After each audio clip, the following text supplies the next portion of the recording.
नमस्कार। आज बात करेंगे अंता उपचुनाव की। जी हाँ, जिसके कारण राजस्थान की राजनीति एक बार फिर से नए मोड़ पर आ गई है। 12 जिले की हाई प्रोफाइल सीट माने जाने वाली अंता विधानसभा सुर्खियों में है और इसकी वजह है बीजेपी विधायक कंवरलाल मीणा को मिली सजा और उनकी विधायकी की समाप्ति। ये तो एक वजह है। दूसरी वजह ये है कि इस पर जो नरेश मीणा दावेदारी पेश कर रहे थे, उनको टक्कर देने के लिए कौन कौन अब मैदान में है, सब आपको बताएंगे डिटेल में इस वीडियो में, इसलिए बने रहेगा आखिर तक हमारे साथ। नमस्कार, मैं हूं चेतना शर्मा। आप देखना शुरू कर चुके हैं संवाद भारत का, भारत के लिए। तो करीब 2 दशक पुराने 3 अलग अलग मामलों में दोषी पाए गए और सिद्ध हो गए बीजेपी विधायक कंवरलाल मीणा को 8 साल की सजा सुनाई गई। उच्च न्यायालय और फिर सर्वोच्च न्यायालय में राहत उनको नहीं मिली और उन्होंने अदालत में अपना आत्मसमर्पण कर दिया, जिसके बाद उन्हें जेल भेज दिया गया। ये तो थी कहानी अंता विधानसभा सीट की। इसके बाद उन्होंने वासुदेव देवनानी ने उनकी विधायकी समाप्त कर दी और यह अधिसूचना जारी होने के बाद शुरू हो गया कयासों का दौर, क्योंकि इस सीट पर फिर से उपचुनाव होगा। बिगुल बज चुका है उपचुनाव का, प्रशासन की तैयारियां सुर्खियों में है। कानूनी प्रक्रिया के बाद अब बारी है उपचुनाव की। निर्वाचन आयोग की ओर से संकेत मिलने के बाद जिला निर्वाचन अधिकारी रोहिताश्वर सिंह तोमर ने अंता क्षेत्र के मतदान केंद्रों की तैयारियों के लिए एक कमेटी बना दी है। इस कमेटी को निर्देश दे दिए गए हैं कि वो 2 दिन के भीतर सभी बूथों की बारीकी से जांच कर ले, रिपोर्ट बना ले और पेश कर दे। कमेटी में तहसीलदार, पीडब्ल्यू इंजीनियर्स और शिक्षा विभाग के अधिकारी भी शामिल हैं। और इसी के साथ साथ अब बात करते हैं जातीय समीकरणों की, जिसके बिना राजनीति की कहानियां तो अधूरी ही होती हैं। तो अंता सीट पर जातीय संतुलन का बहुत ही ज्यादा महत्व माना जाता है। माली, मीणा, धाकड़ और ब्राह्मण समाज यहाँ का निर्णायक वोट बैंक माना जाता है। बीते 3 चुनावों में बीजेपी ने बाहरी उम्मीदवारों पर दाव लगाया, 2 बार जीत मिली, लेकिन स्थानीय कार्यकर्ता खुद को उपेक्षित मानते रहे हमेशा। बीजेपी के आंतरिक समीकरण ये बताता है कि यहाँ का टिकट पूर्व मुख्यमंत्री वसुंधरा राजे और सांसद दुष्यंत सिंह की पसंद से ही तय होगा।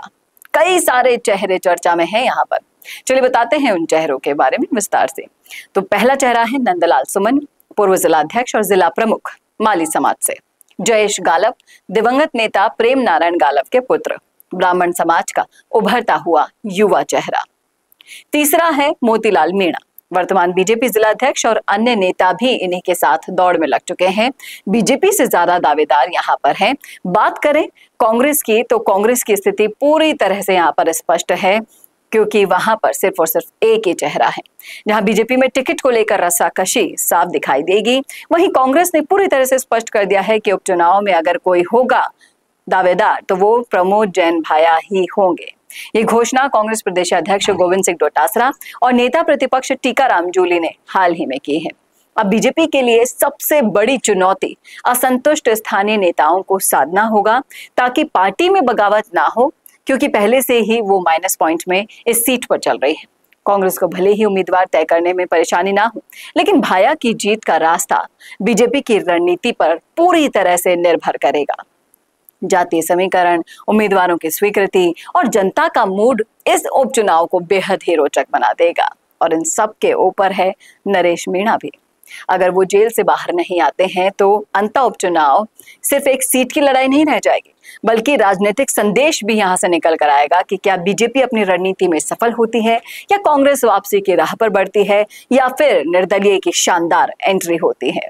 देखना वाकई में दिलचस्प होगा कि कौन जातीय और सियासी समीकरणों को साध पाएगा, कौन इस रण में मात खाएगा। ये तो उपचुनाव के रिजल्ट के बाद ही पता लगेगा, लेकिन आप जरूर बताइएगा आपके दिमाग में कौन से सियासी समीकरण आते हैं अंता उपचुनाव से रिलेटेड। शेयर कीजिएगा। वीडियो कैसा लगा बताना ना भूलेगा, और ऐसे वीडियोस के लिए देखते रहिए संवाद भारत का, भारत के लिए। नमस्कार। अगर आपका सपना है अपना खुद का न्यूज चैनल शुरू करने का, लेकिन सोच रहे हैं कैसे शुरू करें, तो आप चिंता छोड़िए, क्योंकि आपके पास है एक ऐसा मीडिया पार्टनर जिसके पास है तजुर्बा, तकनीक और तगड़ा ट्रैक रिकॉर्ड। हमारे पास है एक दमदार न्यूज यूट्यूब चैनल, 4.5 लाख से ज्यादा सब्सक्राइबर्स और 8 करोड़ से भी ज्यादा व्यूज, और 15 से 20 साल का न्यूज प्रोडक्शन एक्सपीरियंस। तो आपको चाहिए अपना न्यूज प्लेटफॉर्म, तो मिशी मीडिया सॉल्यूशंस के साथ जुड़िए, जहां मिलेंगे आपको best reporters, high quality camera shoot and edited videos, professional news setup और पॉडकास्ट सेटअप। और हाँ, आपकी पहचान अब पूरे देश तक पहुंचेगी। और तो और, हम लाए हैं आपके लिए सिंगल, मंथली और बल्क वीडियो पैकेजेस। तो अब ना होगी किसी एंकर की टेंशन और ना एडिटर हायर करने का झंझट। तो इंतजार किस बात का है? आज ही जुड़िए मिशी मीडिया सॉल्यूशन से और बनाइए अपना खुद का न्यूज ब्रांड। अधिक जानकारी के लिए अभी कॉल करें